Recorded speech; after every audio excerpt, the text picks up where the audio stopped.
अस्सलाम वालेकुम। आप देख रहे हैं प्रोग्राम, मैं हूं मोहम्मद अकबर बाजवा। एक फिक्रा कि पाकिस्तान नाजुक दौर से गुजर रहा है, एक दौर से गुजरता है दूसरे में दाखिल हो जाता है, दूसरे से तीसरा नाजुक दौर आ जाता है, हत्ता कि ये फिक्रा अपने आप में एक मजाक सा बन गया। लेकिन इस वक्त जो सूरत हाल है पाकिस्तान में, चाहे वो पाकिस्तान की मईशत हो, चाहे वो पाकिस्तान में सियासत की सूरत हाल हो, चाहे वो सिक्योरिटी की सूरत हाल हो, चाहे वो दाखिली और खारिजी सूरत हाल हो, आज पाकिस्तान वाकई इंतहाई नाजुक दौर से गुजरा है, इसमें कोई दूसरी राय नहीं है। अगर हम सिर्फ इस साल की बात करें, पाँच छः महीने हुए हैं अभी सिर्फ, और जो टेररिस्ट अटैक्स हैं वो again there are on a rise, मतलब वो और बढ़ते जा रहे हैं। हर रोज़ हम देखते हैं कि कहीं ना कहीं हमले हो रहे हैं और हमारे जवान पाकिस्तान पर अपनी जानें न्यौछावर कर रहे हैं। 200 से ज़्यादा अटैक्स सिर्फ इस साल 2024 में अब तक हो चुके हैं, 250 से ज़्यादा, छोटे बड़े मिला के, और ज़्यादातर हुए हैं केपी और बलूचिस्तान में।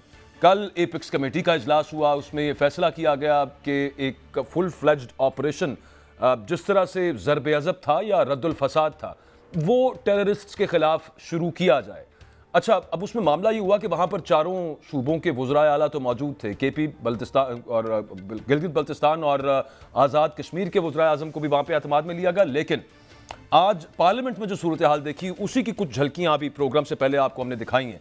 वहाँ पर ऑपोजिशन कह लीजिए या मेनली पाकिस्तान तहरीक इंसाफ की जो लीडरशिप थी, वो ये कह रही थी कि इतना बड़ा ऑपरेशन है और चूंकि ज़्यादातर वो होगा केपी के एरियाज़ के अंदर, वहीं पर ज़्यादा अटैक्स भी हो रहे हैं, और चूंकि बॉर्डर बाढ़ लग गई है लेकिन अभी भी पोरस है, टीटीपी अटैक्स अफगानिस्तान से पाकिस्तान में कर रही है, या अगर आईएस अटैक्स करती है तो वो भी अफगानिस्तान से के रास्ते पाकिस्तान में होते हैं, या ईरान की तरफ से कुछ अटैक्स हुए।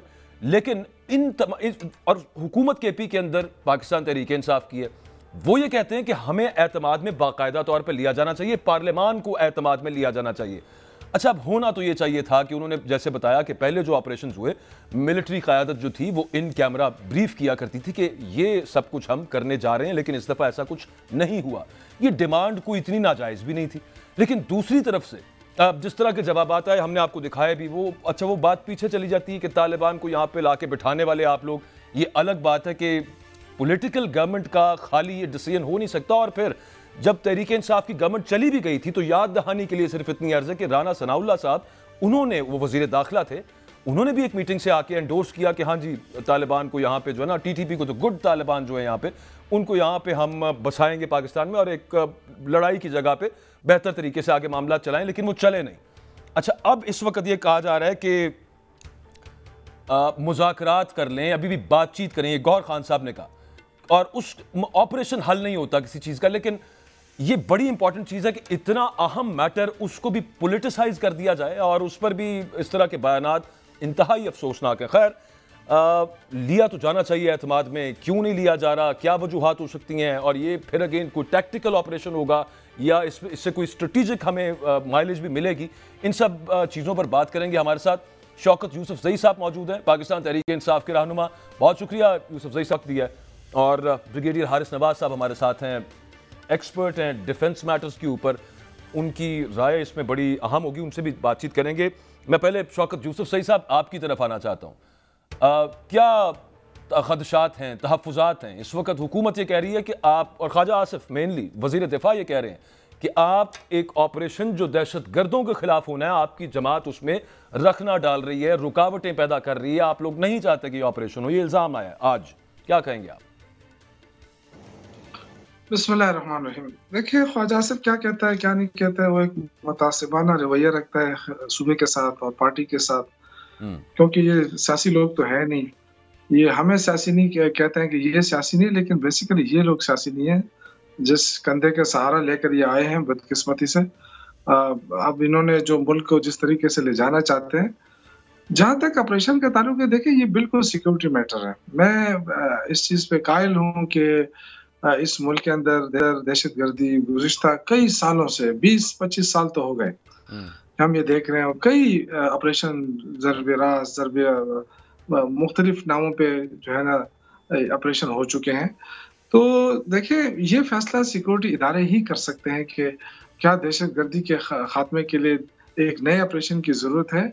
इसमें जो पॉलिटिकल जमातें होती हैं या पॉलिटिकल पार्टी होती है या गवर्नमेंट होती है सियासी, वो फिर उस पे फैसला करती है कि ये ऑपरेशन जो है वो किस तरह होना चाहिए, और तमाम जितने स्टेक होल्डर्स होते हैं उनको एतमाद में ले लिया जाता है।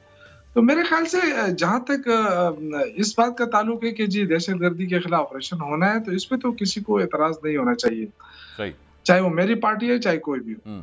लेकिन ये सिर्फ़ इतना है कि चूँकि हमने ये ऑपरेशन देख लिए हैं, हमने मलक्कड़ डिवीज़न का ऑपरेशन देखा है, हमने फाटा का ऑपरेशन देखा है। आप सब इस चीज़ के गवाह हैं कि बहुत ज़्यादा बड़ी तादाद में जब ऑपरेशन होता है ना, तो लोग इनखला करते हैं उस इलाके से, वो इलाका खाली हो जाता है। तो बहुत सारे लोग सफ़र होते हैं। तो चूँकि एक तो ये है कि जो सूबाई हुकूमत है, उसके पास इतने रिसोर्सेज़ हैं नहीं। आप देख रहे हैं कि हमारे ज़्यादातर बकाया-जात जो अभी तक फेडरल गवर्नमेंट नहीं दे रही है हमें। तो अगर ऑपरेशन होती है इस सूरत में, अगर लोग इनखला करते हैं, वो दूसरी जगह उनको बसाना पड़ता है, तो क्या इतना बड़ा, क्योंकि बहुत सारे लोग जब इनखला करते हैं तो उनके पास वसाइल नहीं होते हैं, वो घर-बार छोड़कर आते हैं। बिल्कुल ठीक। तो उस सूरत में फिर सूबाई हुकूमत पे बड़ा प्रेशर आएगा, अमन-अमान की सूरत-ए-हाल उनके लिए भी एक चैलेंज होगा, तो वो उसको किस तरह निपटा जाए। तो इसमें चूँकि अली गंडापुर साहब वहाँ खुद मौजूद थे एपेक्स कमेटी के मीटिंग में, डेफिनिटली वो ब्रीफ हो चुके होंगे या उनको ब्रीफ किया होगा। लेकिन चूँकि पार्टी को अभी तक ब्रीफिंग नहीं दी गई थी, असद कैसर साहब ने बात कर ली है, लेकिन मैं थोड़ा-सा उनके साथ इस हद तक तो हूँ कि जी एतमाद में लेना चाहिए और थोड़ा-सा ब्रीफ देना चाहिए कि होगा क्या। बाकी ऑपरेशन बिल्कुल सिक्योरिटी, मैं समझता हूँ कि हमारे सिक्योरिटी इदारों का काम है कि वो कहाँ ऑपरेशन करना चाहती है, कैसे करना चाहती है, ये उनका मैटर है। लेकिन ये ज़रूर देखना चाहिए कि हमारा अफ़गानिस्तान के साथ बॉर्डर लगा हुआ है। हम पहले से हमारी तिजारत ख़त्म हो गई है, हमारे ईरान के साथ तिजारत हो नहीं रही है। तो बहुत सारी ऐसी चीज़ें हैं कि हम अपने जो है ना मुल्क के मफादात को भी देखेंगे, और इसलिए अगर कोई ये डिमांड कर रहा है कि जी हमें एतमाद में ले, तो मेरे ख़्याल से इसमें बजाय इसके कि ख्वाजा आसिफ जो ये कहे कि जी ये दहशतगर्दों को सपोर्ट कर रहे हैं, या तो बेहतर होता है नहीं कि होनी चाहिए इस तरह के मैटर्स पर। इसमें तो कोई दूसरी राय नहीं है, बिल्कुल नहीं करनी चाहिए उस पर। बस एक ये सवाल जहन में आया था, वो आपने भी उसमें क्लैरिटी आई है। लेकिन चूंकि एक बड़ी छोटी सी ब्रेक लेनी है, वो सवाल अभी भी जहन के अंदर है कि अली मीन गंडापुर साहब को ब्रीफ कर दिया गया वहां पे, लेकिन पाकिस्तान तहरीक इंसाफ की जो बाकी लीडरशिप है, क्या उनको और ये कोई कम्युनिकेशन का फुकदान है कि उनको नहीं था पता, या फिर एक उसूली मौक़िफ़ है कि पार्लियामान को ओवरऑल जो कि अवाम के नुमाइंदे वहां पर मौजूद हैं और जो माजी में होता रहा है कि उनको ब्रीफ कर दिया जाता है, को इन कैमरा कर दिया जाए, तो ये उनका हक भी है। और उसके अलावा ये सवाल कि इस दफ़ा क्यों नहीं किया गया पार्लियामान को ब्रीफ, और ख़ास तौर पर उसमें तहरीक इंसाफ को ये शिकवा, और उनका साथ जाहिर है कि उनके और बहुत से इल्ज़ामात का जो रुख होता है वो भी एस्टेब्लिशमेंट की तरफ होता है। मैं सिक्योरिटी इदारों की बात नहीं कर रहा, एस्टेब्लिशमेंट की बात कर रहा हूँ। इस पर ब्रेक के बाद हमारे साथ हारिस नवाज साहब हैं, उनसे जवाब लेंगे इस पर। Stay with us.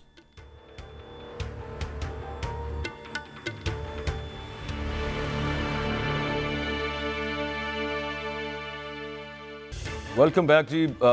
Military leadership, इससे पहले जो ऑपरेशंस अगेंस्ट मिलिटेंसी पाकिस्तान में लॉन्च किए गए, उस पर एक ब्रॉड मुशावरत भी होती है, एतमाद में भी लिया जाता है, पार्लियामान को इन कैमरा ब्रीफिंग बाकायदा तौर पे दी गई है। इस दफ़ा ऐसा क्यों नहीं हुआ? ब्रिगेडियर साहब, एक ये हश हश टोन में ये इशारा किया जाता है कि चूंकि इस वक्त तहरीक इंसाफ वही ऑपोजिशन है और उनके ताल्लुकात को इतने अच्छे नहीं है, ये सबको पता है मिलिट्री के एस्टेब्लिशमेंट के साथ, तो वो जो ऑफ रिकॉर्ड बात करते हैं वो कहते हैं इस वजह से वो नहीं किया जा रहा, और दूसरी तरफ से लेकिन ये होना चाहिए। आपकी राय इस पे क्या है? अगर हो जाए इन कैमरा ब्रीफिंग तो कोई हर्ज तो नहीं है उसके अंदर, बेहतर हो जाएगा मामला। उसमें सिंपल सी बात है, एक ये देखें ना कि आपकी जब पब्लिक रिप्रेजेंटेटिव असेंबली में आते हैं, नेशनल असेंबली में, वो आके अपना लीडर ऑफ द हाउस और leader of the opposition select करते हैं। दैट मीन्स जब हुकूमत बनती है, prime minister, foreign minister and different ministries बनती हैं, ये पब्लिक रिप्रेजेंटेटिव बनाते हैं। मींस के ये तमाम चीन हुकूमत जो करती है, ये पार्लियामेंट के बिहाफ पे करती है, बिकॉज उन्होंने इसको रिप्रेजेंट किया कि हमारे अवाम के और तमाम फैसले आप मुल्क के वसी तर मफाद में देखते हुए फैसले करें। बिल्कुल ठीक है। नंबर 2 बात ये कि if at all they want, then instead of going to parliament, इसको इन कैमरा ब्रीफिंग, अगर बहुत ज़्यादा इस पे ऑपोजिशन है और देयर सम रिजर्वेशन है, इन पॉलिटिकल लीडर्स को बुलाएं, सिर्फ पॉलिटिकल लीडर्स को, जैसे पहले हुआ था, बिल्कुल हमेशा होता है, उनको बुलाएं, अपना ब्रीफिंग वहाँ पर सिक्योरिटी फोर्सेज जो उनको ब्रीफ कर देंगे, ये रीज़न है पर अपनी, ये हमारी ऑब्जेक्टिव है जो हमें अचीव करने। इसके लिए हम कैपेसिटी क्या कर रहे हैं, हम इसमें नए जदीद आलात भी देंगे, इंटेलिजेंस के जो आलात हैं वो देंगे, उसके बाद इंफॉर्मेशन शेयरिंग होगी, आपके डिजिटल जो है मीडिया उसको कैसे इस्तेमाल करना है, तमाम चीज़ें उनको बताई जाए। लेकिन हुकूमत फैसले अगर नहीं करती तो फिर हुकूमत क्यों बनाते हैं रिप्रेजेंटेटिव? मुझे इस बात की भी समझ नहीं आती। नहीं, मैं आपकी बात समझा नहीं, वैसे आप क्या कह रहे हैं? फैसला नहीं कर सकती अगर हुकूमत? देखिए, जब आपको प्राइम मिनिस्टर को आपकी पार्लियामेंट ने ही बनाया, प्राइम मिनिस्टर उसको ऑथराइज किया है कि हुकूमत के फैसले वो करे, ठीक है। इसी तरह फॉरेन मिनिस्टर भी बनाया, पार्लियामेंट ने बनाया, उन्हीं के मैंडेट हुकूमत ने बनाई है, अपनी एक पार्लियामेंट हुकूमत बनाई है, कैबिनेट बनाई है, उसको पार्लियामेंट ने ऑथराइज किया कि मुल्क के मफाद के लिए सर्टन डिसीजन ले, कैबिनेट डिसीजन ले। वो कैबिनेट से बढ़ के इस वक्त जो बना दी एपेक्स कमेटी बन गई, जिसमें चारों services chief, chairman joint committee, जी बिल्कुल ठीक, उसके बाद चारों chief ministers, prime minister of Pakistan and all cabinet member बैठ गए। तो आप मुझे बताइए कि हर जगह अगर पार्लियामेंट में जाके इसका शोर मचता रहे और वहाँ लड़ाई झगड़े होते हैं, तो then why do we make a नहीं, उनका आपस में एतमाद ही नहीं है एक दूसरे के ऊपर। अब अच्छा, वैसे पाकिस्तान में कभी भी हुकूमत और अपोजिशन का नहीं होता, यहाँ पे तो सबसे पहला इशू, उससे पहले वो ये ले आते हैं कि ये तो हुकूमत ही जाली है, मैंडेट नहीं है इनके पास, अभी तो वो ट्रिब्यूनल्स में फैसले होने हैं इलेक्शन रिजल्ट्स के। तो अब हुकूमत अगर बन गई हुकूमत, तो उसको अवाम ने मैंडेट दिया है ना, आपकी पार्लियामेंट ने सेलेक्ट किया है प्राइम मिनिस्टर को, उसके बाद आपके डिफरेंट कैबिनेट पूरी को कमेटी की, वो कैबिनेट का काम है डिसीजन। फिर एपेक्स कमेटी में तमाम स्टेक होल्डर जो मेन वो सारे इसमें आ जाते हैं, and even chief minister of KPK is also there, ठीक है। तो इसलिए, लेकिन आई स्टिल फील कि अगर बहुत ज़्यादा ज़रूरत है, बहुत ज़्यादा ह्यूमन कराई, और जो ये वैसे भी करेंगे, तो फिर आप इन कैमरा सिर्फ पोलिटिकल लीडर्स को बुलाएं, पार्टी लीडर्स को।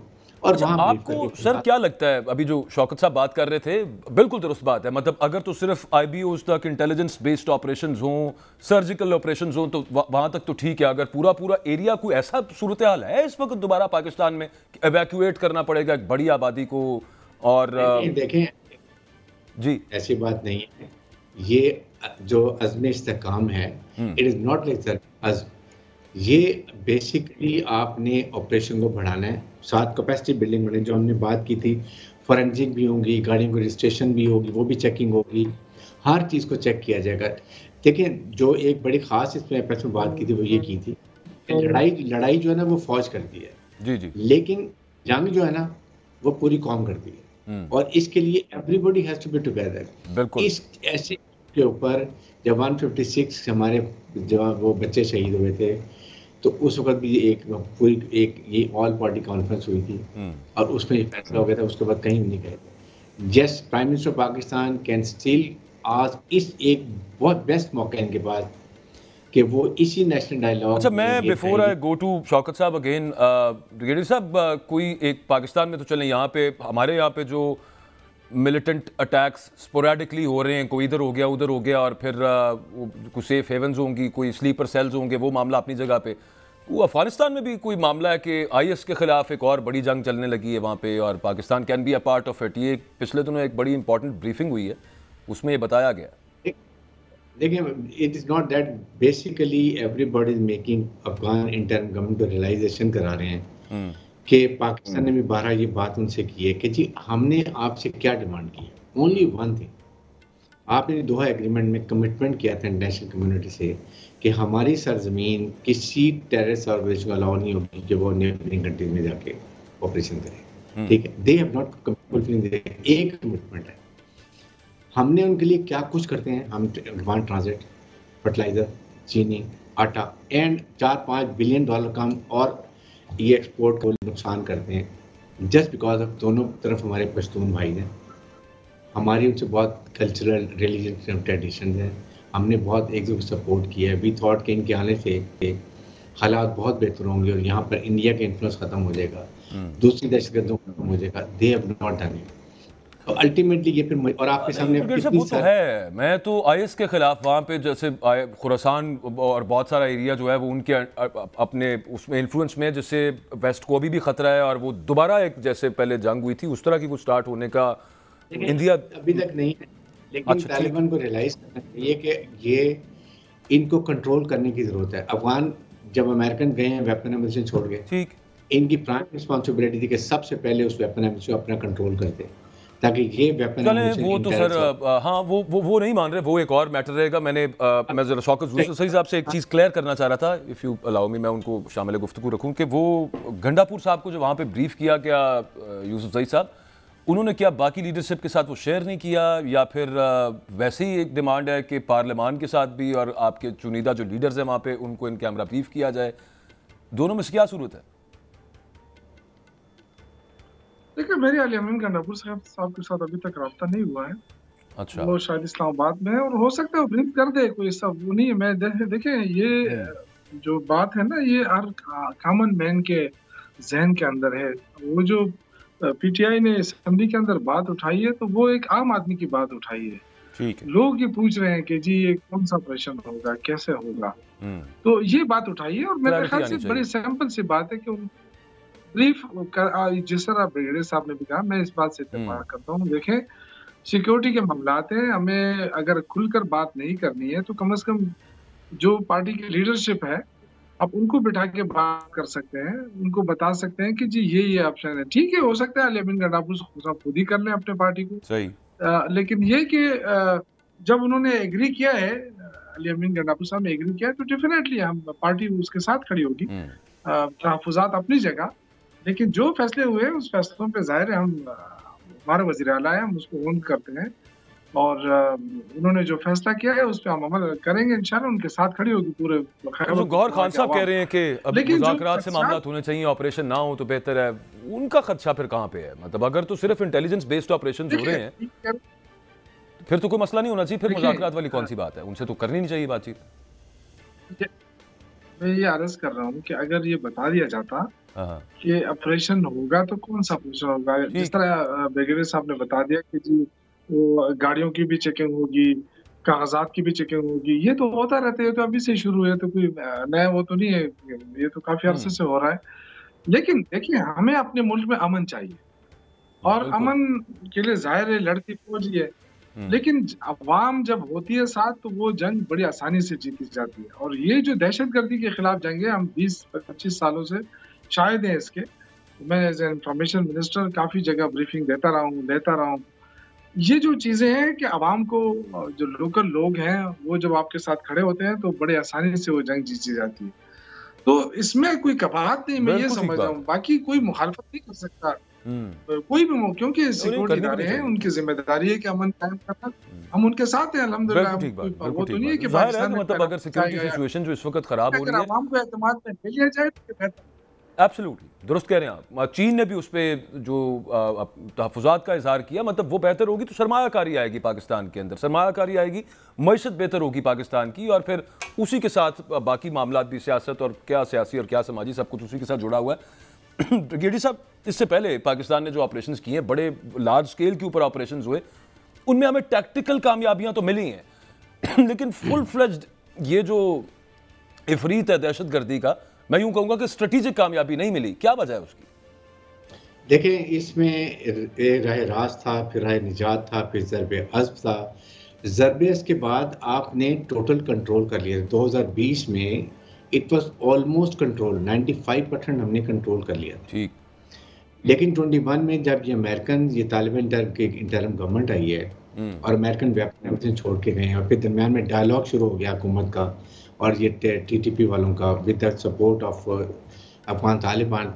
इसमें वजह ये हुई है कि दे गेन लॉट ऑफ टाइम। इन्होंने 6 महीने 1 साल लगा लिया, इन्होंने अपने को रीऑर्गेनाइज कर लिया, रीग्रुप कर लिया, वेपन हमने सारा उठा के इन्होंने बहुत ले लिया अमेरिकन का जो आया था। और वो जो हमारी पॉलिसी थी अफगान तालिबान को रिहेबिलिटेट करने वाली, सॉरी टीटीपी वालों को रिहेबिलिटेट करने वाली, उसका भी रोल है इस दोबारा बढ़ने में बहुत ज़्यादा। उसकी वजह से ये प्रॉब्लम हुई है।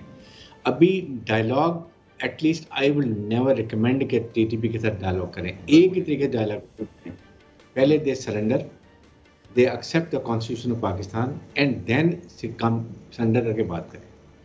और वो भी जो ये बच्चे जो शहीद हुए हैं KPS के, उनके माँ बाप की मर्जी जरूर ली जाए। That is what is needed. जिनके कितने लंबे जिगर गए हैं वो हम सबको मालूम है हमारे। साहब, लेकिन उसमें देखें, तहरीक इंसाफ की हुकूमत थी, वो एक पॉलिटिकल साइड तो अपनी जगह पे है, लेकिन ये सबको पता है कि सिक्योरिटी पॉलिसी, अफगान पॉलिसी, क्या जनरल बाजवा फोर्स ही नहीं कर पाए कि वो ये जो रिहेबिलिटेट करने वाला उनका जहन में था, या जनरल फैज़ या जो भी और उस वक्त at the helm of affair थे, जिसकी वजह से ये पॉलिसी अपनाई गई और उसका काउंटर, उसका मतलब उसका फायदा कोई नहीं हुआ, काउंटर प्रोडक्टिव थी वो। गवर्नमेंट थी ना, गवर्नमेंट लेकिन जो सिटिंग गवर्नमेंट होती है, they should own the responsibility.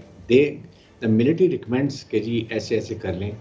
आगे क्या सोच है कि तालिबान की पहले भी पीटीए के थोड़ा नरम गोशा था कि उनसे लड़ाई नहीं करनी है, जो निगोशिएट करनी है, but they are now ruthless, they are behaving like animals. आप मुझे ये बताइए पिछले 6 महीने में हमारे कितने सीनियर ऑफिसर्स, यंग ऑफिसर्स और troops, including civil arm force, civilians, मस्जिदों, सो अब इनसे मुज़ाकरात की बात की, और दुनिया में कभी भी आपको मुल्क की गवर्नमेंट के रेट को कोई चैलेंज नहीं करेगा। That mean they are against the constitution, वो कानून के खिलाफ है, इनको सॉर्ट। यस, उसके बाद अगर ये आम माफी क्या कहते हैं जो नहीं है इस क्राइम में, मुझे बिल्कुल जैसे बलूचिस्तान में देते हैं, वी फील कि इनको मेन स्ट्रीम में आने की ज़रूरत है, लेकिन उसके लिए then you have to surrender, you have to lay down your weapons, surrender weapons। नहीं, वो बात दुरुस्त है ब्रिगेडियर साहब, लेकिन एक चीज जो बाजी में गलत हुई हो, अगर उस पे सेर हासिल गुफ्तगू की जाए, तयन किया जाए गलती कहाँ पे थी, किसकी थी, उसको मान लिया जाए, आगे बढ़ा जाए, तो वो रिपीट नहीं होती। हमारे यहाँ पे थोड़ा सा मिट्टी डालने का रिवाज है कि चलें आगे बढ़ते हैं। देखिए वो ठीक है, बट आई फील कि इस वक्त अब हम फिर पीछे जाएंगे, आगे को तरतीब ठीक करें जल्दी। रोजाना शहादतें हो रही हैं, और उसके बाद जो ट्रॉलिंग होती है सोशल मीडिया पर, आप ये देखें वो यंग बच्चियां, कैप्टन्स और मेजर्स, जिनकी बच्चियां, मेरे साथ जो बच्चियां हैं वो विडोज हो जाती हैं, एक दो बच्चों के साथ, या उनके पेरेंट्स के लिए कितनी तकलीफ दे है उनके लिए जब आप ऐसी ट्रॉलिंग होती है और शहीदों के बारे में बात की जाती है। उनके मतलब शोहदा के बारे में तो अगर कोई भी मतलब वैसे ही ट्रोलिंग नहीं करनी चाहिए, लेकिन ये वाला तो कोई इंतहाई रजील और इंतहाई घटिया इंसान होगा जो मुल्क पे जान निछावर करने वालों को ट्रोल कर रहा होगा। सबसे बड़ी एक और इसमें इम्पोर्टेंट है कि बॉर्डर मैनेजमेंट को ये बहुत अच्छे तरीके से प्लान करेंगे अभी। ये जो एंट्री पॉइंट्स हैं, ये बॉर्डर को कैसे मैनेजमेंट करना है। देखें, ये हमें अब अफगानिस्तान, इधर पाकिस्तान, दो सॉवरेन कंट्रीज हैं, they need to have a proper visa system. आप आएँ, बिल्कुल आएँ, वीज़ा लें, साल रहें, बिल्कुल नहीं, आपकी फैमिली हैं, आपके दोनों पश्तून भाई हमारे इधर भी है, उस साइड पे भी है। मैकेनिज्म बेहतर करने हैं थोड़े से, और पहले भी काफ़ी बेहतर हुए हैं, लेकिन और ज़्यादा उनको ज़रा कह लें वाटर टाइट कर लिया जाए कि वो जो लूप होल्स रह गए हैं वो भी किसी तरह से प्लग इन हो जाएं। यूसुफ जई साहब, जो ब्रिगेडियर साहब बात कर रहे हैं, मैं इस वजह से कह रहा था कि पुरानी बात भी थोड़ी सी होनी चाहिए ना, मतलब उसके आप तयन कर लिया जाए, मुतय्यन हो कि यार यहाँ पे कसूर था, यहाँ पे गलती थी, आगे रिपीट नहीं होती। वरना तो फिर वो इसीलिए कहते हैं कि हिस्ट्री रिपीट्स इटसेल्फ, अगर आप उसको करेक्ट नहीं करते। वो जो सॉफ्ट कॉर्नर की बात कर रहे हैं ब्रिगेडियर साहब कि पाकिस्तान तहरीक-ए-इंसाफ का एक सॉफ्ट कॉर्नर था, तालिबान को लेकर के बात करनी चाहिए, लड़ाई से नहीं मुज़ाकरात से, ये बड़ा पुराना इमरान खान साहब का मौक़िफ़ तो रहा है, और वो अफगानिस्तान के अंदर तो वो दुरुस्त साबित हुआ किसी तौर की, लेकिन पाकिस्तान के अंदर वो नहीं हुआ। अभी की क्या सूरत हाल है, ख़ासतौर पर केपी गवर्नमेंट की मैं पूछूंगा। ये गौहर साहब जो कह रहे हैं कि मुज़ाकरात करें, आपका भी ये ख्याल है, और ओवरऑल पार्टी का केपी में क्या इस वक्त मूड क्या है कि ये ऑपरेशन नहीं होना चाहिए? देखिए, ये फैसला कि ऑपरेशन होना चाहिए नहीं होना चाहिए प्योरली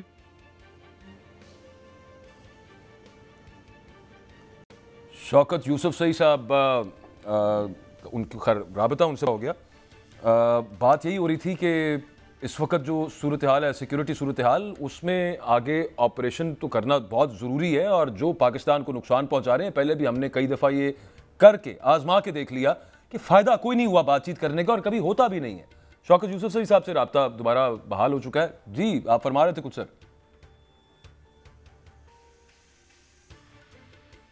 शौकत साहब नहीं जी, दोबारा वो प्रोड्यूसर साहब बता रहे हैं कि राब्ता मुनक़ता हो गया। खैर, इंपॉर्टेंट चीज़ यहाँ पे ये है कि ये इंतहाई अहमियत का हामिल जो मैटर है, सिक्योरिटी के साथ पाकिस्तान जो फॉरेन इन्वेस्टमेंट है वो, और चीन तो कह चुका, उसके अलावा कहीं से भी अगर फॉरेन डायरेक्ट इन्वेस्टमेंट आनी है, जब तक सिक्योरिटी के हालात ठीक नहीं होंगे कोई इन्वेस्टमेंट नहीं आएगी। और इस वजह से ज़रूरी है कि ये नेशनल इंटरेस्ट का मैटर है, इसको सियासत की नज़र ना किया जाए। हाँ, अगर एक पार्टी का कोई तहफ़्फ़ुज़ात हैं या उनका कोई मुतालबा है कि यार हमें भी बताया जाए कि यार कैसे करना है, वो जायज़ है, वो अनफाउंडेड नहीं है, और वो भी उसको भी जहन के अंदर रखना चाहिए उन तमाम लोगों को who are at helm of affairs, क्योंकि इसके साथ फिर आगे तमाम आपकी मईशत भी जुड़ी हुई है, फिर इसके साथ आपकी पॉलिटिक्स में भी बेहतरी आ जाएगी अगर मईशत बेहतर होगी। खैर, will take a break here. Shaukat Yusuf सही साहब और ब्रिगेडियर हारिस नवाज साहब, आपका बहुत शुक्रिया। एक ब्रेक के बाद साहिबजादा हामिद रजा साहब हमें ज्वाइन करेंगे। उनसे पूछेंगे कि कल जो केस लग रहा है सुप्रीम कोर्ट में सुन्नी इत्तेहाद काउंसिल के हवाले से, इलेक्शन कमीशन ऑफ पाकिस्तान ने जो वहाँ पे जवाब जमा करवाया है, उसमें ये कहा गया इलेक्शन कमीशन की तरफ से कि सुन्नी इत्तेहाद काउंसिल ने तो खुद अपने आइन के अंदर ये लिखा हुआ है कि गैर मुस्लिम उसका मेंबर नहीं हो सकता, तो इनको मुंतखब रिजर्व सीट्स इनको कैसे दे दें माइनॉरिटीज़ की जो गैर मुस्लिमों के लिए। अजीब सा पॉइंट है उनकी तरफ से आया। यहाँ से मौक़िफ़ क्या है सुन्नी इत्तेहाद काउंसिल का, ब्रेक के बाद जानते हैं। स्टे विद अस।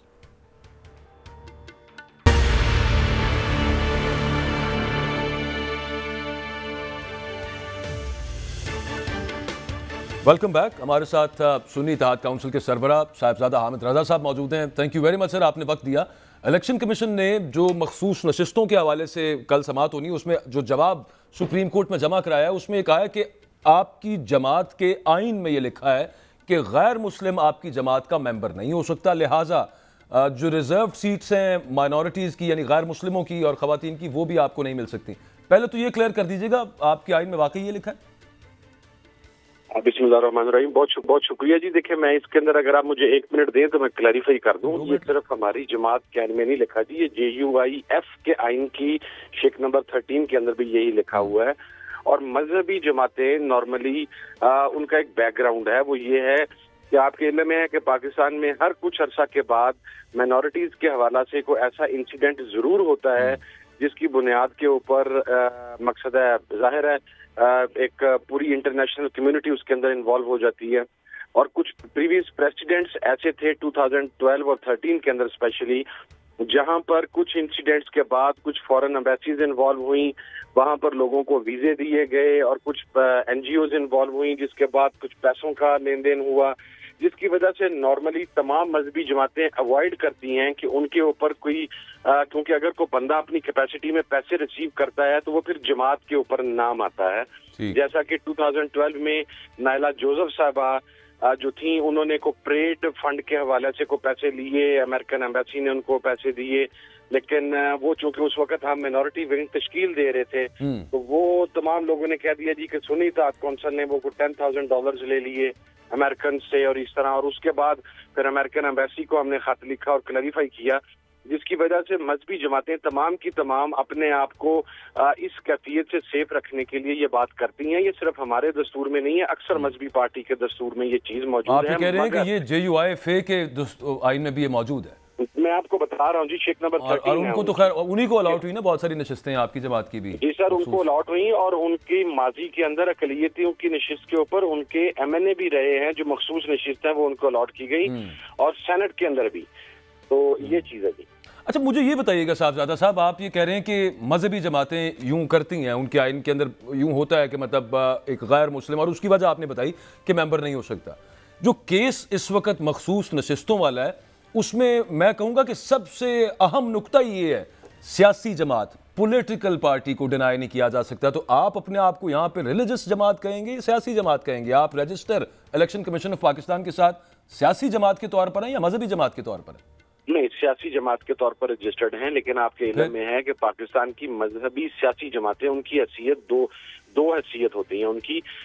वो चूंकि मजहब की जिस तरह JUIF है, जिस तरह जमात इस्लामी है, जिस तरह जमीयत उलमाए पाकिस्तान है, ये तमाम की तमाम पार्टीज वहां पर एज अ पॉलिटिकल पार्टी ही रजिस्टर्ड होती हैं, लेकिन इनकी एक मजहबी शनाख्त मौजूद होती है। और आपके इल्म में है ये गुज़श्ता दिनों जड़ावाला में भी एक इंसिडेंट हुआ कि हमारी जो माइनॉरिटीज थी उनके घरों को जलाया गया, सारा कुछ हुआ। जी, आवाज अब क्लियर है जी आपकी? जी, मुझे क्लियर है। मैंने कहा सवात में अभी परसों जी, सवात में अभी रिसेंट हुआ, 2 दिन पहले हुआ, लेकिन इससे कुछ चंद माह पहले जड़ावाला में हुआ। अब वहां पर आप जाकर चेक करें तो तकरीबन 100+ अफराद को फॉरेन कंट्रीज ने अपने वीजे दे दिए, फिर उसके अंदर NGOs पहुंच गई इमदाद देने के लिए। तो हम अपने आप को ऐसी किसी भी चीज से दूर रखना चाहते हैं जिसके अंदर आपका कोई फॉरेन फंडिंग का, क्योंकि फिर यहाँ पर लोग मेरिट पे केस नहीं देखते, ये स्ट्रेट अवे कह देते हैं कि जी देखिए फलानी जमात को फलानी एम्बेसी ने वो इसका ठीक है, वो मैं समझ गया, लेकिन ये तो क्लियर है ना कि आप एक मजहबी ठीक है लेकिन सियासी जमात के तौर पर रजिस्टर्ड है। बिल्कुल as a political party registered है। और दूसरी चीज ये है कि हमारा मिनॉरिटी विंग मौजूद है ऑलरेडी। देखिए, मिनॉरिटीज के हवाले से सबसे ज्यादा आवाज हमने बुलंद की है, वो चाहे सिंध के अंदर मिनॉरिटी विंग मौजूद है, लेकिन वो आपकी पार्टी के मेंबर नहीं है। ये किस किस्म का मेंबर नहीं है? बिल्कुल, ये बात सही है जी, बिल्कुल। फिर माइनॉरिटी विंग आपकी जमात का कैसे हुआ? बिल्कुल। तो फिर वो जमात का विंग कैसे हुआ सर हमने देखे अगर आपको एक चीज के ऊपर एक बिगाड़ नजर आ रहा है वाज़ेह तौर पे, और आपको ये पता लग रहा है कि अगर वहां से खैर मैं माजरत चाहता हूं सर, मैं sorry to cut here sir, वो मैं वापस लेता हूँ क्वेश्चन। इसका उससे डिस्कशन से कोई खास लेना देना भी नहीं था कि वो माइनॉरिटी विंग है और वो सब। मैं एक और सवाल आपसे पूछता हूँ कि हम जब मखसूस नशिस्तों की बात करते हैं तो वहाँ पे सिर्फ गैर मुस्लिमों के लिए मखसूस करदा नशिस्तें तो नहीं है, खवातीन के लिए भी हैं। क्या आपके आइन में ऐसा भी कुछ है कि खातून मेंबर नहीं बन सकती आपकी जमात की? नहीं, ऐसा हमारी शिक नंबर 1 है, कैटेगोरिकली लिखा है कि हर आकिल बालिग मुसलमान मर्द औरत मेंबर बन सकते हैं, और हमारे मेंबर्स हैं ऑलरेडी। हमारा खवातीन विंग बाकायदा तौर पर मौजूद है। और वो रुकन है आपकी पार्टी की खवातीन? बिल्कुल रुकन है, और बाय लॉ रुकन मौजूद हैं। और हमारी शिक नंबर 1, मैंने आपको शिक भी बता दी, शिक नंबर 1 है कि खातून और मर्द जो हैं वो आकिल बाले हों तो वो उसके मेंबर हो सकते हैं जी। और वो हैं ये साहबजादा साहब फरमाइएगा कि इलेक्शन कमीशन ऑफ पाकिस्तान ये कहता है कि आपकी जमात का जो आइन है उसमें जो गैर मुस्लिम की शमूलियत के खिलाफ जो शिक है, जो या वो शर्त है, वो गैर आइनी है, वो पाकिस्तान के दस्तूर के खिलाफ है। क्या कहेंगे इस पे आप? मेरा सवाल सिर्फ ये है कि 2012 से हम रजिस्टर्ड हैं, और मेरा ख्याल है गुज़श्ता कुछ 40-50 साल से JUIF रजिस्टर्ड है, दीगर रिलीजियस पार्टीज रजिस्टर्ड हैं। मैं अपनी जमात की अगर बात करूं तो हमने 2013 का इलेक्शन कंटेस्ट किया, 2018 का इलेक्शन कंटेस्ट किया, अब 2022 के अंदर हमारे इंतखाबात हुए इंट्रा पार्टी, वो इलेक्शन कमीशन ने तस्लीम किए, हमारा दस्तूर इलेक्शन कमीशन के पास है। तो इससे पहले इलेक्शन कमीशन आराम फरमा रहा था या वो किसी और मुल्क के अंदर गया हुआ था इलेक्शन करवाने के लिए, और साथ वाले मुल्क के या किसी हिंदुस्तान की वो पार्टियों की चेकिंग कर रहा था कि उसने अगर ये खिलाफे आइन थी तो ये उस वक्त उन्होंने आइडेंटिफाई क्यों नहीं की, और उस वक्त हमें ये बात क्यों नहीं क्लैरिफाई की गई जिस वक्त हमारी रजिस्ट्रेशन हो रही थी। और वो रजिस्ट्रेशन में आपको एक और बात अर्ज कर दूं कि आप हर साल जब अपने ऑडिट रिपोर्ट सबमिट करवाते हैं तो वो उस वक्त भी रिव्यू होती है। उसके साथ साथ जब आप इंट्रा पार्टी इलेक्शंस करवाते हैं तो भी आपके दस्तूर की काफी साथ लगती है। हमारे 3 इंट्रा पार्टी इलेक्शंस हो चुके हैं सुन्नी इत्तेहाद काउंसिल की फॉर्मेशन के बाद और इलेक्शन कमीशन के साथ रजिस्ट्रेशन के बाद। तो आज के दिन तक इलेक्शन कमीशन को ये चीज क्यों याद नहीं आई सर? और ये सिर्फ हमारे हवाले से क्यों याद आ रही है? ये फिर JUIF के हवाले से याद क्यों नहीं आ रही इलेक्शन कमीशन को? JUIS भी है, जमात इस्लामी भी है, और काफी सारी ऐसी जमातें जो मजहबी मिलान रखती हैं, सियासी जमातें हैं। तो इसका मतलब ये है कि अगर इन चीजों, ये जो पॉइंट्स इलेक्शन कमीशन आपकी जमात के बारे में रेज कर रहा है, अगर इस एनविल पे रख के अगर कोई हथौड़ा मारा गया तो फिर बाकी सारे भी उसकी जद में आएंगे। सब उसकी जद में आएंगे सर। और दूसरी बात, मेरा छोटा सा सवाल है कि जब 2012 में मैंने वो खातून का नाम लिया, नायला जोसेफ साहिबा का, जिन्होंने को फ्लैग मार्च के लिए या परेड मार्च के लिए 14 अगस्त पे अमेरिकन एम्बेसी से पैसे लिए और इल्जाम लग गया सुन्नी इत्तेहाद काउंसिल के ऊपर, तो उस वक्त तो इलेक्शन कमीशन ने नहीं हमें क्लैरिफाई करने की कोशिश की। हमें तो बाकायदा अमेरिकन एम्बेसी को खत लिखना पड़ा कि जनाब आपसे बताएं कि सुन्नी इत्तेहाद काउंसिल ने पैसे लिए हैं या उसके किसी रुकन ने लिए हैं, जिसके ऊपर उसने अमेरिकन एम्बेसी ने इस चीज को क्लियर किया कि नहीं। तो देखे ना आप, बैड नेम हमारे लिए सबसे ज्यादा, किसी भी मजहबी जमात के लिए या इवन किसी पॉलिटिकल पार्टी के लिए सबसे इंपॉर्टेंट चीज होती है कि उसका बैड नेम डेवलप नहीं होना चाहिए। हमारे लिए सबसे इंपॉर्टेंट चीज ये है कि हमारे दीगर पार्टियों के भी तो फंडिंग ना है, ये दीगर पार्टियों के भी तो मेंबरान है ना जो गैर मुस्लिम है, उनको कोई फंड कर देता है अगर, तो वो उसका पूरा का पूरा इल्जाम लेने, उससे बचने के लिए आप ये तो नहीं कि आप जो बड़ी पॉलिटिकल गैर मुस्लिम जो पाकिस्तान का शहरी है सर, बिल्कुल पाकिस्तान का शहरी है। देखिए मैंने तो सवात और ये जो इंसिडेंट हुआ इसके ऊपर भी बड़ा क्लियर स्टांस लिया। हमने जड़ावाला के इंसिडेंट पे बड़ा क्लियर स्टांस लिया। हमने इससे पहले तमाम जो माइनॉरिटीज, बल्कि मैं पेशावर में चर्च पर होने वाले बम धमाके के बाद मैं खुद चल के उस चर्च में गया था, मेरी पूरी जमात चल के उस चर्च में। नहीं, वो आपके हिसाब से बहुत सारी क्लैरिटी इस मामले के अंदर आ गई। बाकी क्लैरिटी जो है वो सुप्रीम कोर्ट में जब ये जवाब इसको देखा जाएगा, इस पे सवाल पूछे जाएंगे तो मजीद आ जाएगी वहाँ पे क्लैरिटी। और वो हामिद रजा साहब जो कह रहे थे कि इलेक्शन कमीशन इतने अरसे से उनके पास हमारा दस्तूर मौजूद था, उन्हें क्यों नहीं था पता? इलेक्शन कमीशन को बहुत कुछ लेटली याद आया, काफ़ी सारी चीज़ें इलेक्शन कमीशन ने इससे पहले नहीं की हुई थी। खैर, प्रोग्राम का वक्त ख़त्म हुआ, इंशाल्लाह आपसे अगले हफ्ते मिलते हैं। अल्लाह हाफ़िज़।